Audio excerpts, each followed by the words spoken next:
I read a recent study by WHO where it said that if you work more than 55 hours a week, you increase the chance of stroke by 35%.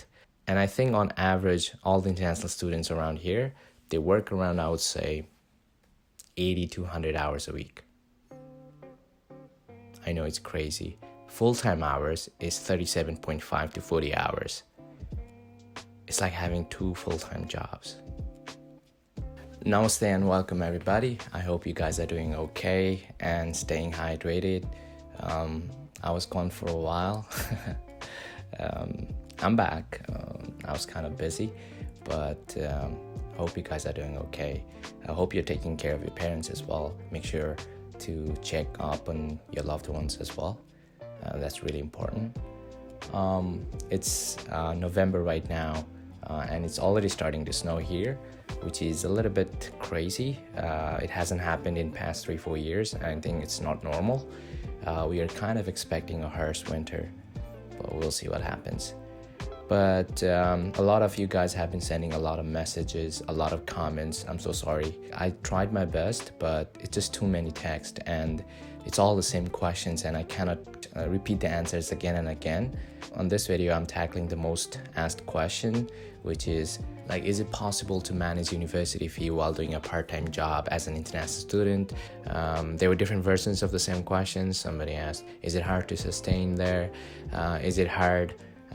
The short answer is yes. Some people even asked me, can you give me your honest answer? I don't know what that actually meant because every video I made is actually my honest opinion. I'm getting paid by nobody. Yeah, everything that I say here is an honest opinion. It might be different experience for everybody. So experience is subjective, but I'm telling how I experienced everything. So I'll try to be as honest as possible. Going back to the question, is it possible to manage university fee while doing a part-time job as an international student? The realistic answer is no. But is it possible? Yes. There is 2 different scenarios here because like in the winter and the fall when you're studying, we are limited by hours. You can only work like 20 hours a week. There are ways to work more than 20 hours, but I would highly recommend not doing that. I'll tell you why in future videos, but I would definitely not recommend doing that. And the short answer is because you don't want to risk your studies. We are here to study. Gotta understand that first. I know opportunities matter, but make sure to do your studies well too. If you're falling back on studies, it's not good. Your first priority should be your studies. Always remember that. But during the summer, you're not restricted by any hours, so you can work as many hours as you'd like. It's kind of crazy how many hours we international students work during the summer. So most of us have like 2 jobs during the summer. And I had a friend who used to work like overnight job at one place. Like he used to work until 3 a.m. and sometimes he had to go work at 5 a.m. to the next job. Like how can he even function doing that?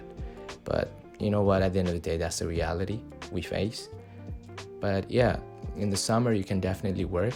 If you were to go into like money wise, I'll try to eyeball everything, okay? So on average, let's say if you work like 70 to 100 hours a week, you might earn around, let's say, $2,000. I'm just eyeballing here. It might be different depending upon what kind of job you do, where do you do, stuff like that. But let's say realistically it's around $2,000. Although your earning might be more, we go heavy on taxes around here. It's like a lot of taxes. And the worst part is, the more hours you work as an overtime, the less money you make. I know it doesn't make sense, but it's just like they cut more taxes on your income. So realistically, they pay you bi-weekly here, which means you get paid every 2 weeks, and so it will be around $2,000 bi-weekly.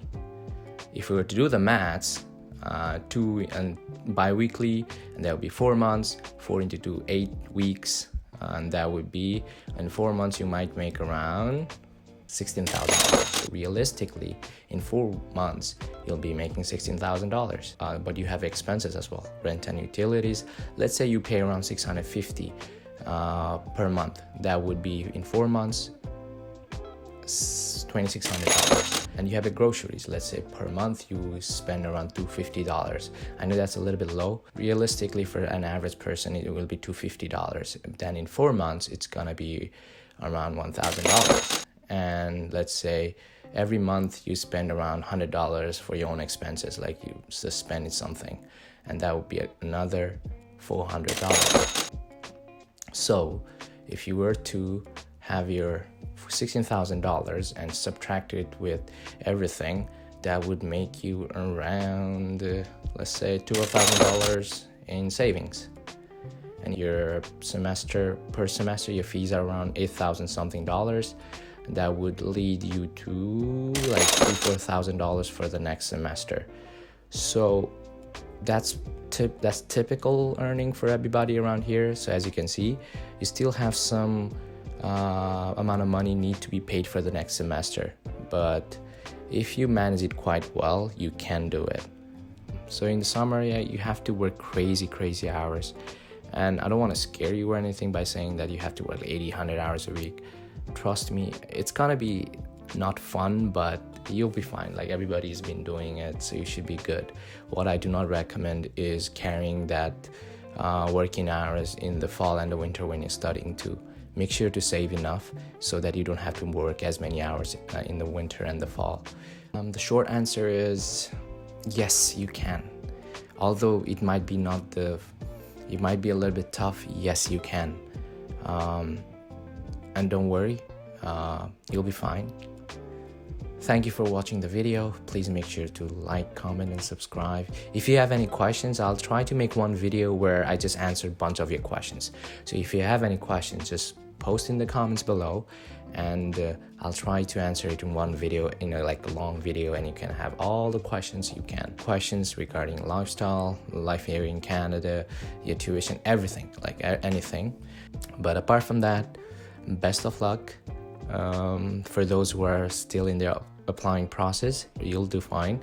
And welcome to everybody who are already here in Canada. Welcome in advance to people who are about to arrive here in Canada. Bye-bye for now.